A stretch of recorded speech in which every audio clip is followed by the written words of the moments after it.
The Kerala story 2 goes beyond कहानी है दिव्या, नेहा और सुरेखा की।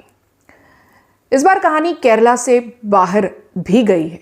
सुरेखा केरला से ही है, दिव्या राजस्थान जोधपुर से है and Neha is from Gwalior. इस कहानी का थीम जो है इस फ्रेंचाइज की फर्स्ट इंस्टॉलमेंट के जैसा ही है कि तीनों ही लड़कियों को, मुस्लिम लड़के फंसाते हैं with मैलिफाइड intentions.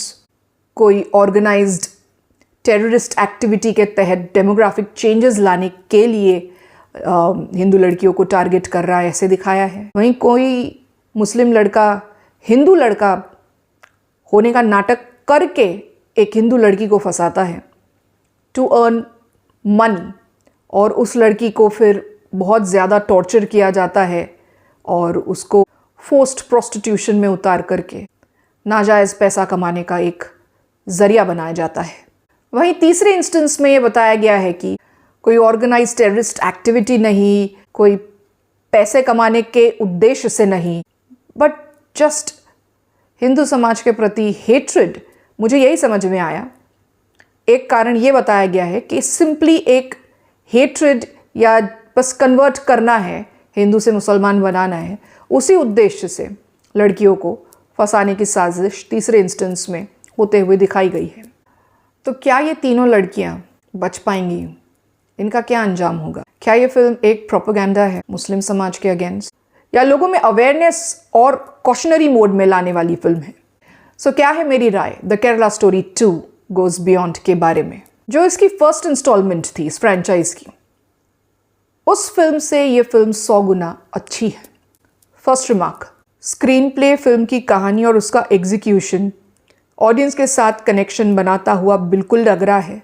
Start to and film, बहुत कम ऐसे इंस्टेंसेस रहे हैं इस फिल्म में जहाँ पे डिसकनेक्टेड या फिर ऐसे लग रहा है कि अब देखने का मन नहीं कर रहा है, या फिर जानबूझकर कोई किसी प्रोपेगेंडा के तहत बोर कर रहा है या ज़बरदस्ती कोई अपना पॉइंट ऑफ व्यू थोपने की कोशिश कर रहा है। ऐसा फिल्म देखते हुए मुझे तो बिल्कुल भी नहीं लगा है।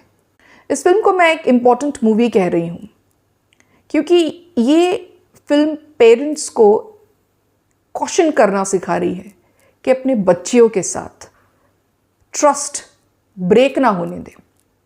मतलब उन पर इतनी सख्तियां मत अपनाइए कि वो आप पर विश्वास करना बंद कर दे। मुझे लगता है जब पेरेंट्स को ऐसे लगता है कि उनकी बेटी उनकी इज्जत को मिट्टी में मिला रही है या फिर उनकी अपेक्षाओं पर पूरी नहीं उतर रही है, तो इस चैलेंज को बहुत ही सेंसिटिवली पेरेंट्स को हैंडल करना चाहिए।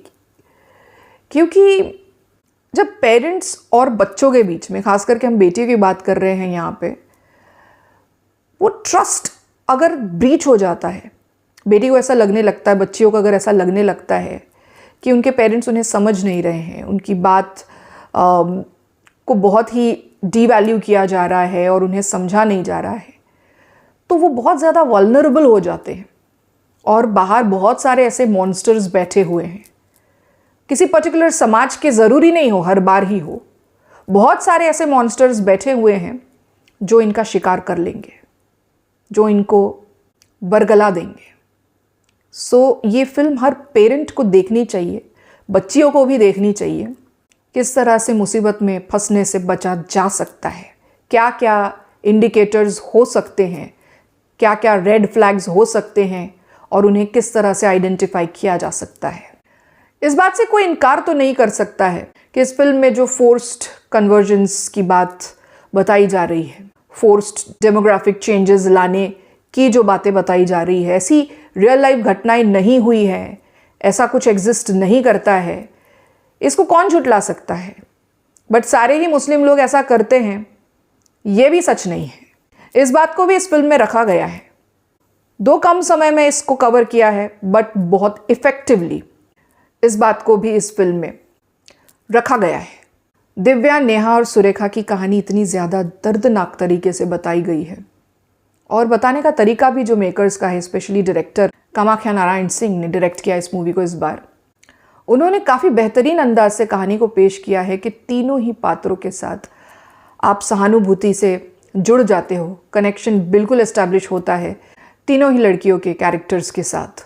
मुझे लगता है हर एक इंसान को इस फिल्म को देखना चाहिए, हर एक भारतीय इंसान को, हिंदू समाज के हो चाहे मुसलमान समाज के हो। मुस्लिम लोगों को ये लग सकता है कि ये उन्हें बैड फेथ में दिखाने के लिए शायद किया गया है, कुछ हिंदू लोगों को भी ऐसा लग सकता है, बट इस फिल्म में जो बात बताई गई है, जो दोनों ही पहलू है, इस पर एज अ सोसाइटी होल विचार करने की ज़रूरत है। कुछ बातें जो है, जैसे कि एक जगह पर बताया गया है कि हिंदू अपर कास्ट के लोग हिंदू लोअर कास्ट लोगों के घर पर अपने बेटे का रिश्ता लेकर के गए हैं, एक दलित हिंदू के घर पर, कास्ट का भेदभाव भूल करके। इस बात से मैं रेलेवेंस नहीं एस्टैब्लिश कर पाई, क्योंकि ऐसा होते हुए मैंने तो नहीं देखा है। तो कहीं ना कहीं इस बात में मुझे प्रोपेगेंडा स्मेल ज़रूर हुआ कि हिंदू समाज को कम्प्लीटली गुड फेथ बता रहे हैं। जहाँ पर हिंदू समाज को क्रिटिक करा गया है फिल्म में, वो ये बताया गया है कि हम एक साथ संगठित नहीं हैं और हमें एक साथ हो जाना चाहिए, इस मुद्दे को बताया गया है। मेरी राय में इस फिल्म में जो घटनाएं बताई गई है, ऐसा होता ही नहीं, ऐसा हुआ ही नहीं, ये कहना भी सही नहीं है, और सारे मुस्लिम समाज के लोग यही करते हैं, ये कहना भी सही नहीं है। एक दूसरे के प्रति नफरत पालने से तो सोल्यूशन नहीं निकलेगा। इस फिल्म को देख करके माता पिताओं को, सारे ही, किसी भी समाज के हो, किसी भी धर्म संप्रदाय के हो, सबको ही सबक लेने की ज़रूरत है। बेटियों को सबक लेने की ज़रूरत है कि कोई भी लड़का यदि ये कहता है कि अपने माँ बाप से उनके बीच के रिश्ते की बात छुपाओ, तो रेड फ्लैग है वहाँ पर। एक्सेप्शनली हो सकता है कि वो अच्छा निकल जाए और आपके माँ बाप नहीं समझ रहे हो, बट इन एनी सर्कमस्टेंस लड़कियों को अपने माँ बाप को बिना बताए ऐसे कदम नहीं उठाने चाहिए। I am completely in for that. माता पिता को ये ध्यान रखने की ज़रूरत है कि ऐसी नौबत ही नहीं आए कि आपकी बेटी को इस तरह का कदम उठाना पड़े कि आपको बिना बताए वो किसी लड़के के साथ चली जा रही है। यानी आपका और आपकी बेटी के बीच में कनेक्शन ब्रेक हो चुका है, ट्रस्ट ब्रीच हो चुका है। इसका ध्यान माता पिता को भी रखने की आवश्यकता है। मुस्लिम समाज के लोगों को इस फिल्म से ये सीख लेनी चाहिए कि अगर उनके आस पड़ोस में, उनके मोहल्ले में कहीं भी ऐसी घटनाएं अगर अंजाम ले रही है, उसे उन्हें तुरंत रोकने के लिए प्रयास करना चाहिए। फिल्म का मेक काफ़ी अच्छा लगा मुझे। It is not at all a bad film. खास करके तीनों लड़कियों की एक्टिंग जो है, उल्का गुप्ता ने सुरेखा का कैरेक्टर निभाया है, बहुत अच्छे से प्ले किया है उन्होंने। सुरेखा के एक एक आंसू के कतरे के साथ थिएटर में सबके आंसू बहते हैं। आदिति भाटिया प्लेइंग दिव्या बहुत सुंदर लग रही है और बहुत खूबसूरती से आदिति ने भी अब दिव्या का कैरेक्टर प्ले किया है। Aishwarya Ojha playing as Neha, hats off to the way she has played Neha का कैरेक्टर।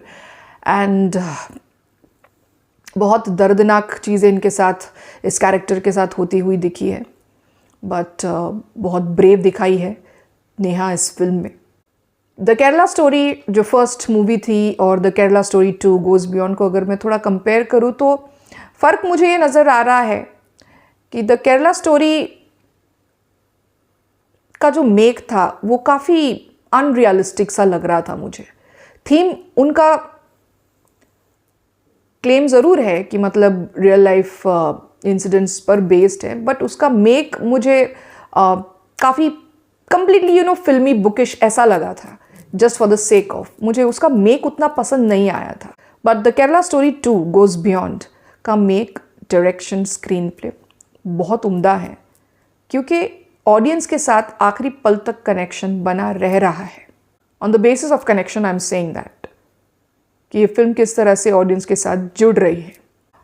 कामाख्या नारायण सिंह जो भोर के डायरेक्टर हैं, उन्होंने इस फिल्म को डायरेक्ट किया है। एंड सुदीप्तो सेन के डायरेक्शन के कंपैरिजन में, जिन्होंने the Kerala story first film direct की थी, उसके कंपैरिजन में कामाख्या जी का जो डायरेक्शन है वो बहुत ज़्यादा उम्दा है। मनन शाह का म्यूज़िक है, काफ़ी कॉम्प्लीमेंट करता हुआ म्यूज़िक है। कुछ गाने श्रेया घोषाल और पलक मुच्छल की आवाज़ में काफ़ी जच रहे हैं फिल्म में।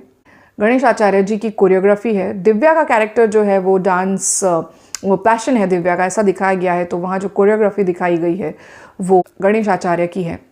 सो मेरी तरफ से द केरला स्टोरी 2 को कंप्लीट थम्स अप है। सारे समाज के लोगों को सारे धर्मों के लोगों को इसको देखना चाहिए, पेरेंट्स और बेटियों को इसको देखना चाहिए and they should take cautionary steps. Flags कैसे आइडेंटिफाई करें, इसकी पहचान ज़रूर करनी चाहिए। फिल्म को जिस तरह से प्रमोट किया एंड रमज़ान के महीने में इसको रिलीज़ करने पर भी कई आरोप लगे हैं मेकर्स पर। इसमें से क्या सच है, क्या झूठ है या कोइंसिडेंसेस हैं, ये सब के ऊपर तो हम डिसीजन नहीं दे सकते हैं क्योंकि सारे फैक्ट्स हमारे सामने नहीं होते हैं। बट फिल्म तो अच्छी है, इसको देखिए, जो सीख लेनी है उसको लीजिए, अपनी अपनी जिम्मेदारी को निभाइए। दोनों ही धर्मों के लोग, माँ बाप, बच्चियाँ, सब लोग पहचान करें सही क्या है, गलत क्या है और ख़ुद को क्या करना चाहिए। So this is my take on the Kerala story 2 goes beyond. अगर आपको ये रिव्यू पसंद आया then do like, share and subscribe to my channel. Till then, signing off. See you in the next video.